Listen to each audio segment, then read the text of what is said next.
Sean bienvenidos al estudio de la Palabra de Dios para este día en nuestra lección sobre el libro de El Éxodo. El tema de hoy es en medio de su pueblo.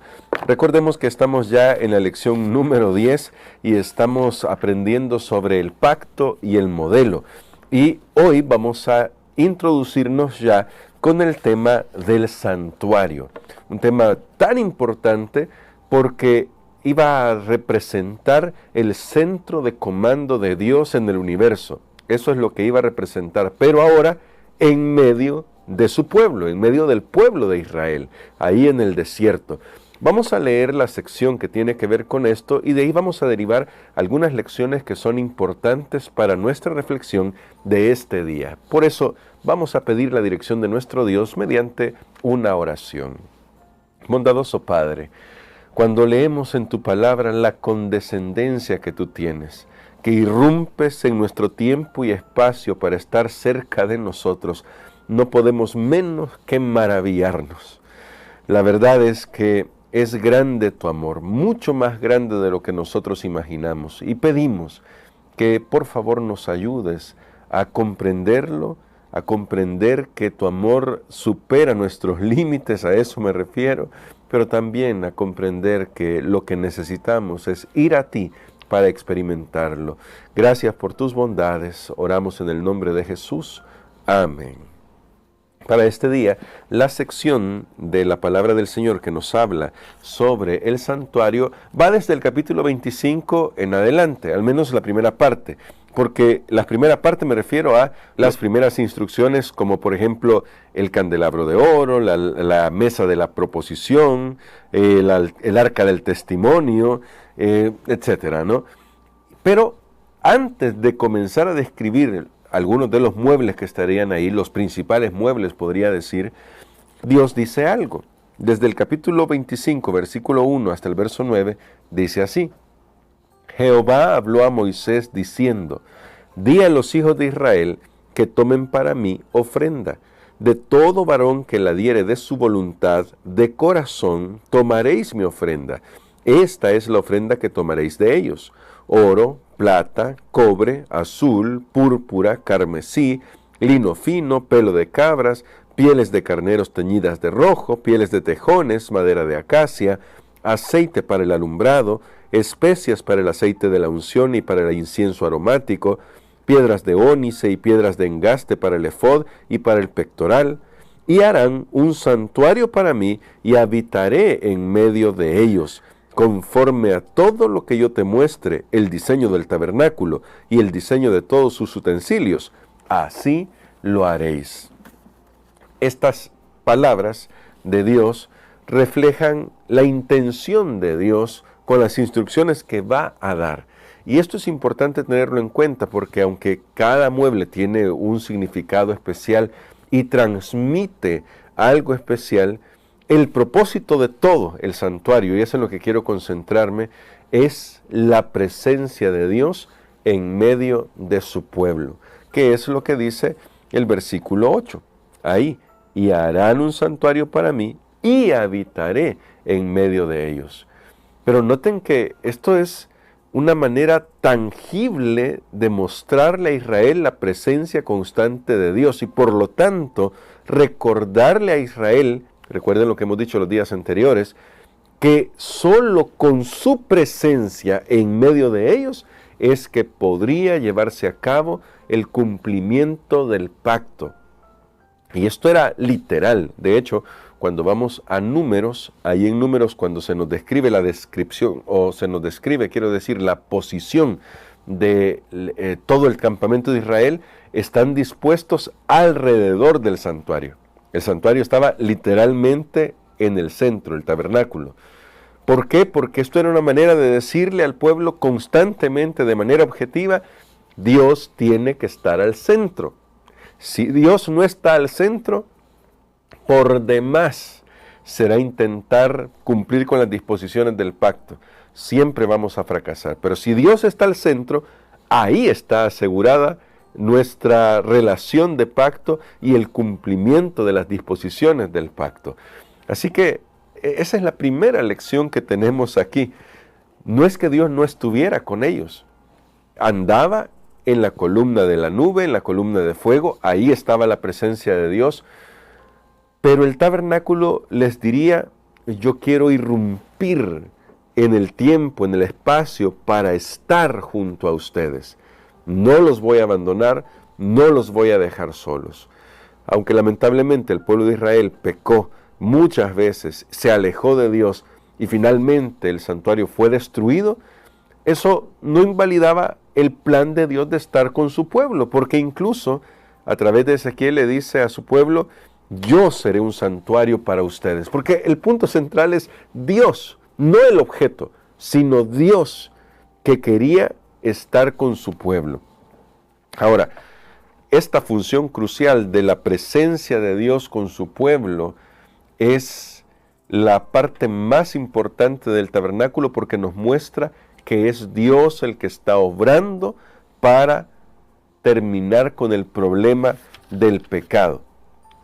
Y esto no podemos dejar de enfatizarlo porque cuando nos damos cuenta de todo lo que dice el santuario, en cada uno de los aspectos que se menciona, los ritos, la obra del sacerdote, las vestimentas que usaban, todos los sacrificios que se hacían tarde y mañana, las diferentes ofrendas, podríamos perdernos en todas esas descripciones, pero todo eso apuntaba al hecho de que Dios está obrando para solucionar el problema del pecado. Un problema que no ocasionó Él, pero del cual se ha hecho responsable como el creador y juez que es para ponerle fin y establecer de nuevo la justicia y la paz. De eso hablaremos un poco el día de mañana, pero hoy yo quiero que nos quedemos con esta idea.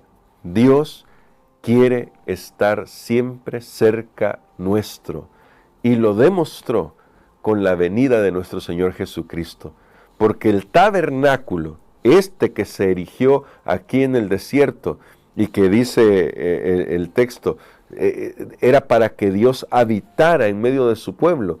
Este tabernáculo era una profecía completo. El tabernáculo era una profecía de lo que Dios haría. Juan, de alguna manera, toma todo este concepto y dice, ¿saben qué? La profecía se cumplió. Todo lo que el santuario significaba se cumplió. Por eso en el Evangelio de Juan encontramos ese maravilloso texto que dice que el Verbo se hizo carne y habitó entre nosotros. Esa es nuestra traducción, habitó. Pero en griego dice, puso su tienda, tabernacularizó. Pero es decir, puso su tienda, puso su tabernáculo en medio de nosotros. Dios literalmente se acercó a la humanidad en la persona de Jesús para rescatarnos, que era todo lo que enseñaba el santuario terrenal. La obra de redención que solo Dios puede hacer. Pero noten que estos días hemos dicho que sí, hay una parte que nosotros hacemos. Esa parte es decidir. Y eso se ve también en esta sección. La parte que yo puedo hacer es decidir. Yo no puedo ser el sacrificio porque ese es solo Jesús. El cordero representaba a Jesús, el becerro representaba a Jesús. Es decir, todos esos sacrificios, la intención era señalar que la única manera de solucionar el problema del pecado era a través de Jesús. Pero la muerte, el sacrificio, no era el final, era el inicio de todo un proceso que culminaba con el día de la expiación, en el que el sacerdote entraba al lugar santísimo para ofrecer sangre, un sacrificio por expiación. Hablaremos un poquito más de eso el día de mañana. Pero todo esto apuntaba a esa realidad y nos dice a nosotros cuál es nuestra parte también. Yo no puedo hacer el sacrificio, no puedo hacer esa obra, solo Dios puede hacerla, Dios hace toda la obra de la salvación. Pero ¿cuál es mi parte? Mi parte es decidir que le quiero entregar mi corazón a Dios. Y esto debe ser tangible, debe verse de manera tangible. El pensamiento hebreo es así. Por eso es que Dios puso su tienda literalmente en el centro del campamento israelita, porque la mentalidad hebrea no es abstracta como la nuestra, muy occidentalizada. No, nosotros podemos hablar de cosas abstractas. Los hebreos eran muy concretos, por eso Dios viendo el pensamiento, el esquema mental de los hebreos, puso su tienda en medio del campamento, literalmente. Para nosotros, decir que Dios es el centro, podemos incluso manejarlo de manera abstracta y decir, claro, Dios es el centro de nuestra vida, pero ¿qué significa eso en la práctica? Para los israelitas, eso significaba dar ofrendas voluntarias. Literalmente era esto. ¿Cómo demuestro yo que quiero que Dios habite en medio de mi campamento? Pues voy a darle lo que Él me pide. Él me pide que voluntariamente, de corazón, dé una ofrenda de amor. Entonces eso es lo que voy a hacer, porque eso demuestra que realmente quiero que Dios habite en medio. Para nosotros, los occidentales, nosotros nos escondemos detrás de las palabras. Nosotros podemos decir, yo amo a Dios, yo quiero que Dios sea el centro de mi vida, y a la hora de ponerlo en práctica, hacemos lo contrario. Voy a poner un ejemplo muy sencillo. Amamos a Dios y queremos que Dios sea el centro de nuestra vida, pero cuando se nos invita a ir a la iglesia, siempre hay algo más que hacer. ¿No es cierto? Siempre hay algo más que hacer, siempre hay una actividad más importante que hacer. Y entonces, ¿realmente quiero que Dios sea el centro de mi vida? Porque en la práctica a veces no se ve así. Cuando se nos pide que también demos nuestras ofrendas voluntarias, aquí habla de ofrendas, por eso me voy a tomar esta libertad de decir esto. Cuando se nos pide que demos nuestras ofrendas voluntarias, ¿lo hacemos de corazón como lo hicieron los israelitas? ¿O también comenzamos a decir, no, Dios sabe que yo le amo y que Él tiene mi corazón, pero es que el dinero que tengo lo necesito para otra cosa? Entonces, ¿es Dios realmente el centro de nuestra vida? Cuando nos levantamos en la mañana y comenzamos a prepararnos, ¿hacia quién van nuestros primeros pensamientos? Tomamos tiempo para abrir la palabra de Dios, leerla, meditarla, orar para hablar con nuestro Padre, para presentarle las cargas del día. ¿Tomamos tiempo para eso? Porque si no lo hacemos, podemos decir todo lo que queramos. Podemos decir que Dios es el centro de nuestra vida. Podemos decir que Dios es lo más importante en nuestra vida, pero en la realidad las cosas no son así.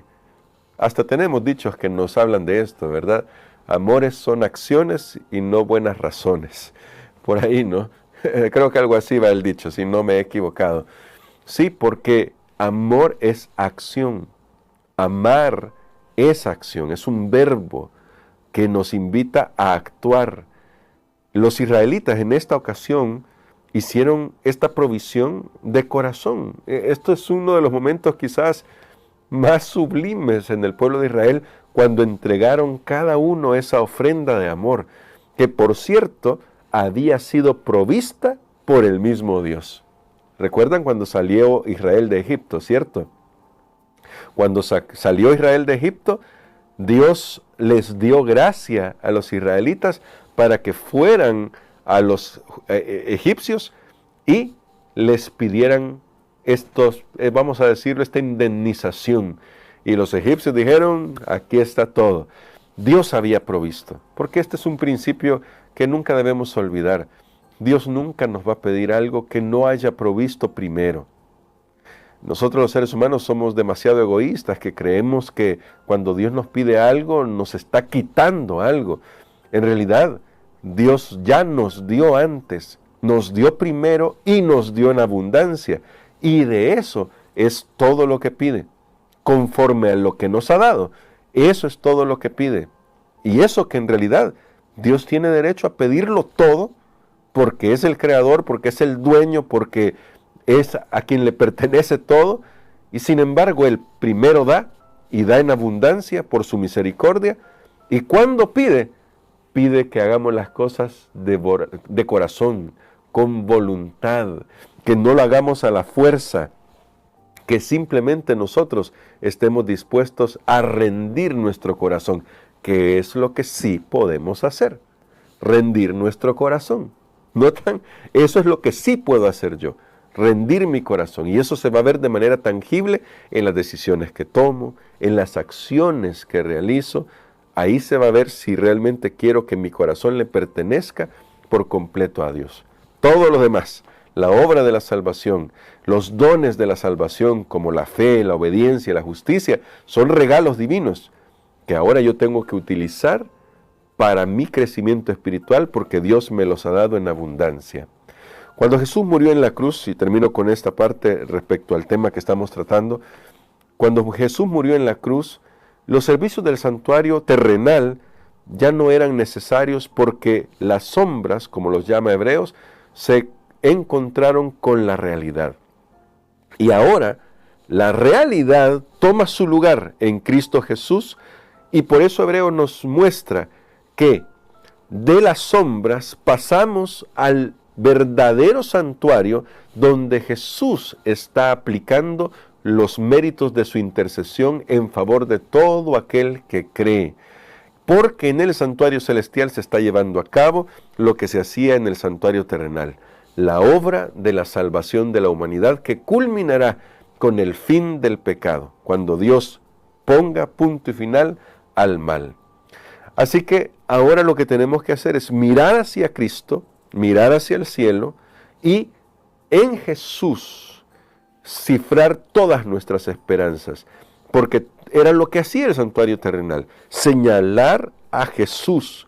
Ahora que tenemos la realidad, estamos privilegiados, hay que decirlo con estas palabras, privilegiados porque entendemos quién es nuestro único y suficiente Salvador y la obra que ha hecho, que es nuestro sacrificio, nuestro Cordero Pascual, que es el Cordero de la expiación y que nos va a nosotros dar la salvación por los méritos que Él tiene. Por eso Pablo dirá, acerquémonos pues confiadamente al trono de la gracia. Y eso es lo que queremos invitarle, acérquese al trono de la gracia. Dios no nos ha dejado solos, nunca ha abandonado a los seres humanos. Pasa que nosotros le damos la espalda, pero Él sigue trabajando por acercarnos a Él. Por favor, escucha la voz de Dios. Y si ya caminas con el Señor, sigue caminando. Recuerda, eso es una decisión diaria y constante que necesitamos hacer para no desviar el camino. Que Dios nos ayude y que nos permita conocerle cada día más y fortalecer nuestra comunión con Él. Él pidió este tabernáculo justamente por eso. Y nosotros en Jesús tenemos esa estrecha e íntima relación con Dios si la queremos. Así que si tú la quieres, haz esta oración conmigo. Querido Padre, gracias por la obra de nuestro Señor Jesucristo. Y gracias por esta lección objetiva que le diste a los israelitas y que nos muestra a nosotros cuán cercano eres tú, cuánto anhelas estar con nosotros, al punto que Cristo vino a esta tierra para habitar entre nosotros, para darnos salvación. Y hoy, en el cielo, intercede en nuestro favor para que podamos tener una estrecha e íntima relación contigo. Que tu Espíritu Santo nos ayude a caminar tomados de tu mano. Lo pedimos en Jesús. Amén.